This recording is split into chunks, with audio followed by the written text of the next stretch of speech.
నమస్తే ఫ్రెండ్స్. ఈరోజు మనం ఈ వీడియోలో home loan, car loan, personal loan ఎలాంటి లోన్స్ ఉన్నా 0% ఇంట్రెస్ట్తో ఎలా క్లియర్ చేయొచ్చో చూద్దాం. మీ అందరికీ తెలుసు, అన్ని లోన్స్ కంటే హోమ్ లోన్ టెన్యూర్ అనేది చాలా ఎక్కువ ఉంటుంది అండ్ దాని అమౌంట్ కూడా ఎక్కువ. అండ్ మీరు హోమ్ లోన్ కానీ అప్లై చేస్తుంటే మీరు ప్రిన్సిపల్ అమౌంట్ కంటే ఇంట్రెస్ట్ కొన్ని దాంట్లో ఎక్కువ ఉంటాయి అన్నమాట. ఫర్ ఎగ్జాంపుల్ మీరు హోమ్ లోన్ ఒక 50 lakhs తీసుకున్నారు అండ్ రేట్ ఆఫ్ ఇంట్రెస్ట్ వచ్చి 9% అనుకుందాం. ప్రజెంట్ రేట్ ఆఫ్ ఇంట్రెస్ట్ వచ్చి 7.5% నుంచి స్టార్ట్ అవుతుంది. But based on your CIBIL score and కొన్ని డాక్యుమెంట్స్ వల్ల ఈ ఇంట్రెస్ట్ రేట్స్ పెరిగే అవకాశాలు ఉన్నాయి. ఒకవేళ మీ సిబిల్ స్కోర్ కానీ తక్కువగా ఉంటే పైన కనబడుతున్న లింక్ మీద క్లిక్ చేసి సిబిల్ స్కోర్ ఎలా ఇంక్రీజ్ చేసుకోవాలో చూడండి. గైస్, ఒక చిన్న అనౌన్స్మెంట్. నేను రీసెంట్గా తయారు చేసిన ఒక సూపర్ బ్రెయిన్ గేమ్ మీతో షేర్ చేసుకోవాలి. అదే పజిల్ ఐక్యూ. ఈ గేమ్లో చిన్న 3x3 పజిల్స్ నుంచి 6x6 మైండ్ ట్విస్టింగ్ ఛాలెంజ్ల వరకు చాలా ఇన్నోవేటివ్ లెవెల్స్ అయితే ఉన్నాయి. ఈ గేమ్ టెస్టింగ్ అప్పుడు 6x6 పజిల్ ని సాల్వ్ చేయడం చాలా మందికి అస్సలు పాసిబుల్ అవ్వలేదు. కావాలంటే ఒకసారి మీరు కూడా ట్రై చేసి చూడండి. ఇది మీరు ప్లే స్టోర్ నుంచి డౌన్లోడ్ చేసుకోవచ్చు, లేదా కింద డిస్క్రిప్షన్ లో ఉన్న లింక్ ని క్లిక్ చేసి కూడా డౌన్లోడ్ చేసుకోవచ్చు. ఒకసారి డౌన్లోడ్ చేసుకోండి, మీ ఐక్యూని టెస్ట్ చేసుకోండి. ఇన్ కేస్ మీరు కనుక 6x6 పజిల్స్ ని సాల్వ్ చేయగలిగితే నాకు కింద కామెంట్ సెక్షన్ లో కామెంట్ చేసి చెప్పండి. ఇప్పుడు మీరు ఇక్కడ రేట్ ఆఫ్ ఇంట్రెస్ట్ 9% అనుకుందాం అండ్ లోన్ టెన్యూర్ వచ్చి 15 years పెట్టుకుందాం. ఇక్కడ మీరు చూస్తే మీరు 50 lakhs కావాలంటే 9% ఇంట్రెస్ట్ రేట్ కింద మీరు మంత్లీ ఈఎంఐ వచ్చి 50,713 కట్టాలి. అండ్ మీకు వచ్చే ప్రిన్సిపల్ అమౌంట్ 50 lakhs వచ్చినా దాని మీద ఇంట్రెస్ట్ మీరు ఓవరాల్ ఈ 15 yearsలో కట్టేది వచ్చి 41,28,399 rupees అనమాట. అండ్ ఇక్కడ మీరు చూచు, మీరు 15 years తర్వాత మీరు టోటల్గా కట్టేది ఏంటంటే 91,28,399. ఇక్కడ మీరు అమౌంట్ చూస్తే ఇది చాలా హ్యూజ్గా ఉంటుంది అనమాట. ఎందుకంటే ఇక్కడ ఇంట్రెస్ట్ అనేది మనం 41 lakhs అంటే క్లోజ్ టు ప్రిన్సిపల్ అమౌంట్ అయితే కట్టబోతున్నాం. ఇప్పుడు మనం ఈ 15 yearsలో ఈ 41 lakhs కానీ సంపాదిస్తే మనం 0% ఇంట్రెస్ట్ రేట్తో పే చేసినట్టు లెక్క అనమాట హోమ్ లోన్. ఇప్పుడు పాయింట్ ఏంటంటే ఈ 41 lakhs 15 yearsలో ఎలా సంపాదించాలి? నార్మల్గా మనం అందరం జాబ్స్, బిజినెస్ ఇవి ఉంటాయన్నమాట. ఒకవేళ అవి చూసినా మనం ఈ 41 lakhs అనేది సపరేట్గా తీసి పెట్టాలన్నమాట. మళ్ళీ కొన్ని టైమ్స్లో మనం అది యూజ్ చేస్తూ ఉంటాం, సేవింగ్స్ అలాగా. ఈ 41 lakhs సంపాదించడానికి మనకు కావాల్సిందల్లా ఒక మంచి మ్యూచువల్ ఫండ్ నేమ్ అండ్ దాంట్లో మంత్లీ ఇన్వెస్ట్మెంట్ అనమాట. దీన్నే మనం SIP అంట, సిస్టమాటిక్ ఇన్వెస్ట్మెంట్ ప్లానింగ్ అనమాట. దీంట్లో మనం ఏం చేస్తామంటే ఒక మంచి మ్యూచువల్ ఫండ్ అంటే ఇక్కడ మీరు చూడొచ్చు, మీరు ఏదైనా డిమాట్ అకౌంట్ క్రియేట్ చేసుకొని ఆర్ఎల్స్ మీరు బ్యాంక్లో అయినా వెళ్ళి ఇలా మ్యూచువల్ ఫండ్స్ అంటే వాళ్ళైనా చెప్తారనమాట. మీరు చూడొచ్చు డిమాట్ అకౌంట్స్ ఇవన్నీ మ్యూచువల్ ఫండ్స్ అనమాట. ఇలాంటి మ్యూచువల్ ఫండ్స్లో నేను ఏది కరెక్ట్ అని చూసుకోవాలి, ఏది వెతుక్కోవాలంటే నార్మల్గా మీరు ఇక్కడ చూడొచ్చు ఇయర్ ఆన్ రిటర్న్స్ ఇక్కడ మీరు చూపిస్తాయి. ఇది 1 yearకి 18% రిటర్న్స్ ఇచ్చాయి, 3 yearsకి 8%, 5 yearsకి 6%. అలాగా. అండ్ దీని యొక్క రిస్క్ వచ్చి మోడరేట్లో ఉంది. ఇక్కడ మీరు చూసి ఇంకోటి 16%, 18%, 15% ఉంది. ఇలాగా మీరు కొంచెం రీసెర్చ్ చేసి లైక్ మీ బ్యాంక్ వాళ్ళ ఫ్రెండ్స్ ఎవరైనా స్టాక్ మార్కెట్ అనలిస్టులు ఉన్నా రెల్స్ మీరు మంచిగా రీసెర్చ్ చేసి ఒక మంచి మ్యూచువల్ ఫండ్ తీసుకొని దాంట్లో మీరు ఇన్వెస్ట్ చేయొచ్చు అనమాట. అది కూడా ఎలా చేయొచ్చో చూద్దాం. సపోజ్ నేను ఎగ్జాంపుల్గా ఇక్కడ ఏదో ఒకటి తీసుకుంటున్నాను అనమాట అనుకుందాం. నేను ఇది ICICI Prudential India Opportunity Fund అనేది తీసుకున్నాను అనమాట. మీరు కూడా మార్కెట్ రీసెర్చ్ చేసి అయితే తీసుకోండి. ఇన్ జనరల్ మ్యూచువల్ ఫండ్స్ అంటే ఏంటంటే మీ దగ్గర తీసుకున్న మనీ దీనికి ఒక ఫండ్ మేనేజర్ అయితే ఉంటారనమాట. మీరు సపోజ్ అనుకోండి, మీరు ఒక 1,000 rupees దీంట్లో ఇన్వెస్ట్ చేశారు అనుకుందాం మంత్కి. ఈ ఫండ్ మేనేజర్ ఏం చేస్తారంటే ఈ 1,000 rupeesని స్ప్లిట్ చేస్తారనమాట. ఈ 1,000లో ఒక 200 rupees వచ్చి గోల్డ్స్లో ఇన్వెస్ట్ చేస్తారు, ఇంకో 200 rupees వచ్చి గవర్నమెంట్ సెక్యూరిటీ బాండ్స్లో ఇన్వెస్ట్ చేస్తారు, ఇంకో 200 rupees వచ్చి సమ్ IT సెక్టర్ స్టాక్స్లో. ఇలాగా దీన్ని డివైడ్ చేస్తారనమాట. మీరు చేసిన అమౌంట్ని ఇలా డివైడ్ చేస్తారు. ఆ డివిజన్ కూడా మీరు ఇక్కడ చూడొచ్చు అనమాట. సపోజ్ ఈ స్టాక్ తీసుకోండి.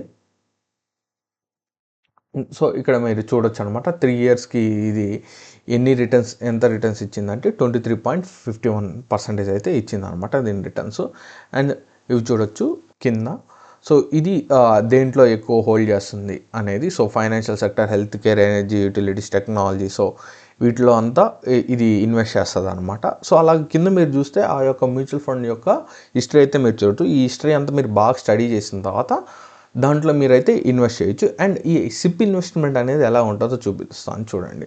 సపోజ్ అనుకుందాం మీరు మంత్లీ 5 lakhs మీరు మంత్లీ 5,000 అయితే ఇన్వెస్ట్ చేద్దాం అనుకుంటున్నారు. ఇప్పుడు మ్యూచువల్ ఫండ్స్ యొక్క యాన్యువల్ ఇంట్రెస్ట్ అంటే ఎంత ఇంక్రీజ్ అవుతుందంటే ఆన్ అండ్ యావరేజ్ 10 to 15% ఈ మిడిల్లో అయితే ఇంక్రీజ్ అవుతుంది అనమాట. సో నేను 12% అయితే ఇక్కడ తీసుకున్నాను. సో 12% ఇంక్రీజ్ అవుతుంది అనుకుందాం మీరు సెలెక్ట్ చేసిన మ్యూచువల్ ఫండ్ అనేది. అండ్ ఇక్కడ మీరు టైం పీరియడ్ వచ్చి 10 years పెట్టారనమాట. సో ఇక్కడ మీరు చూడొచ్చు, మీరు ఇన్వెస్టెడ్ అమౌంట్ వచ్చి 10 yearsకి 6 lakhs ఉంటుంది. దాని మీద మీకు వచ్చే రిటర్న్స్ వచ్చి 5,20,000, ఓవరాల్గా మీకు 11 lakhs వస్తుంది అనమాట. ఇప్పుడు మీరు దీన్ని కొంచెం ఇంక్రీజ్ చేసుకొని ఇయర్, అండ్ ఇక్కడ మీరు మంత్లీ ఇన్వెస్ట్మెంట్ కానీ ఇంక్రీజ్ చేస్తే, సో ఇక్కడ మీరు చూడొచ్చు హోమ్ లోన్ అనుకుందాం మీకు 50 lakhs చూపిస్తుంది అనమాట. 50 lakhs.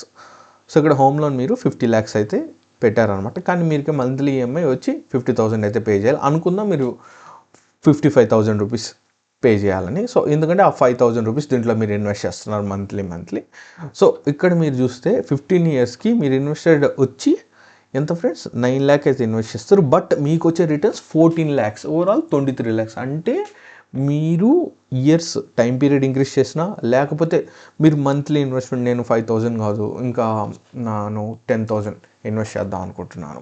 సో ఇక్కడ మీరు చూస్తే, సో మీరు మంత్లీ కానీ 10,000 రూపీస్ కానీ ఇన్వెస్ట్ చేస్తే, ఇది ఫస్ట్ మీరు 5,000 పెట్టచ్చు. ఆ తర్వాత మీరు లైక్ ఇయర్ ఆన్ పెరిగొద్ది మీరు మంత్లీ ఇన్వెస్ట్మెంట్ 10,000 కూడా చేసుకోవచ్చు అనమాట. సో అందుకని సో మిడిల్లో కూడా మీరు చేంజ్ చేసుకోవచ్చు, 10,000 ఇన్వెస్ట్ చేయొచ్చు. సో ఇక్కడ మీరు చూసే 10,000 15 years కానీ మీరు ఇన్వెస్ట్ చేస్తే మీ ఇన్వెస్టెడ్ అమౌంట్ 18 lakhs వస్తుంది. మీ ఎస్టిమేటెడ్ రిటర్న్స్ ఎంత, 29,59,314 రూపీస్ అనమాట. సో మొత్తం మీరు ఇన్వెస్టెడ్ వాల్యూ వచ్చి 47 lakhs అయితే వస్తుంది. సో ఇక్కడ మీరు హోమ్ లోన్ కానీ చూసుకుంటే ఇక్కడ మీరు 41 lakhs అయితే ఇక్కడ కట్టాల్సి ఉంటుంది. బట్ ఇక్కడ మీకు ఆటోమేటిక్గా ఇక్కడ మీరు 41 lakhs సంపాదిస్తారు కాబట్టి అది ఇక్కడ కట్టేయచ్చు. బట్ ఇందులో ఏంటంటే మనకు వచ్చిన రిటర్న్స్ అయితే 30 lakhs మాత్రం, అంటే 29 lakhs మాత్రం. ఇలా మీరు మంత్లీ ఇన్వెస్ట్మెంట్ అయినా ఇంక్రీజ్ చేసుకోవచ్చు. ఒకవేళ చెప్పలేం, ఈ యొక్క ఎక్స్పెక్టెడ్ రిటర్న్స్ కూడా చేంజ్ అవ్వచ్చు. 13, 14 ప్రజెంట్ అయితే ఇది 10%కి అయితే తక్కువ లేదు, అంటే 10% పైనే ఉందన్నమాట. అందుకని నేను 12% ఇచ్చాను.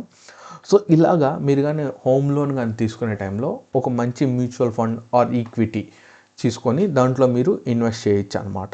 అప్పుడు మీకు ఇక్కడ ఎంతైతే ఇంట్రెస్ట్ జనరేట్ అవుతుందో అది ఇక్కడ 0 అయిపోతుంది. సో ఇలా ఫ్రెండ్స్ మీరు 0% ఇంట్రెస్ట్ రేట్తో హోమ్ లోన్ అనేది క్లియర్ చేయొచ్చు. అలాగే మీరు పర్సనల్ లోన్ అవి తీసుకోవాలా అనుకుంటుంటే దానికి కూడా ఇక్కడ మీరు SIP investment like personal loan 5 years అనుకుంటున్నారు. సో దాని ప్రకారం ఈడ క్యాలిక్యులేట్ చేసుకొని సిప్లో క్యాలిక్యులేట్ చేసుకొని రెండింటి ఇంట్రెస్ట్ సేమ్ వచ్చేటట్టు మీరు ఎంత ఇన్వెస్ట్ చేయాలో అది చూసుకొని ఒక మంచి మ్యూచువల్ ఫండ్లో మీరు ఇన్వెస్ట్ చేయొచ్చు అనమాట, లైక్ దిస్.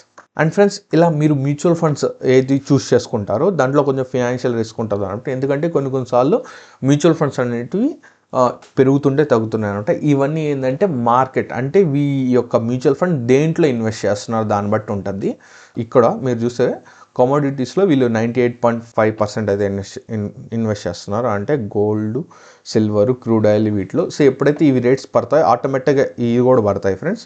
సో అంటే ఈ యొక్క మ్యూచువల్ ఫండ్స్ దేంట్లో అయితే ఇన్వెస్ట్ చేస్తుందో దాన్ని బట్టి దాన్ని అనలైజ్ చేసుకొని మీరు ఆ కరెక్ట్ మ్యూచువల్ ఫండ్ తీసుకొని దాంట్లో ఇన్వెస్ట్ చేయాల్సి ఉంటుంది. సో దీంట్లో అయితే రిస్క్ ఫ్యాక్టర్ అయితే ఉంది, బట్ లాంగ్ టర్మ్లో కొంచెం ప్రాఫిట్స్ అయితే వస్తాయన్నమాట. అందుకని మీకు చెప్పేది ఏంటంటే, సో మంచిగా ఆ యొక్క మ్యూచువల్ ఫండ్ యొక్క హిస్టరీ చూసి అది దేంట్లో ఇన్వెస్ట్ చేస్తుంది, పాస్ట్ ఇయర్స్లో దాని యొక్క రిటర్న్స్ ఏంటి, ఇవన్నీ చూసి అయితే ఇన్వెస్ట్ చేయండి friends. Thanks for watching this video.